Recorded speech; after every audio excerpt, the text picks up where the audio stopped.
একটা trading secret বলি। এই একটা জিনিস বুঝতে আমার অনেক সময় লেগেছিল। বেশিরভাগ মানুষ মনে করে ভালো ট্রেডার মানেই যার স্ট্র্যাটেজি সবচেয়ে শক্তিশালী, কিন্তু বাস্তবতা সম্পূর্ণ ভিন্ন। একই স্ট্র্যাটেজি একজন লাভ করছে, আরেকজন একই স্ট্র্যাটেজিতে অ্যাকাউন্ট জিরো করছে। কেন? কারণ স্ট্র্যাটেজি নয়, মাইন্ডসেটটাই আসল পার্থক্য। লস হওয়ার পর নতুন ট্রেডার ভাবে আজই টাকা তুলতে হবে, আর প্রফেশনাল ট্রেডার ভাবে আজ আর ট্রেড নয়, কাল আবার নতুন সুযোগ আসবে। এই একটি চিন্তার পার্থক্যই ধীরে ধীরে দুইজনকে দুই জায়গায় নিয়ে যায়।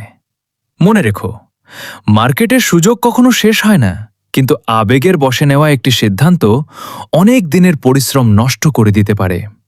তাই আজকের ট্রেডিং সিক্রেট হলো, যে ট্রেডার সুযোগ হারানোর ভয়কে নিয়ন্ত্রণ করতে পারে, শেষ পর্যন্ত মার্কেট তাকে পুরস্কার দেয়।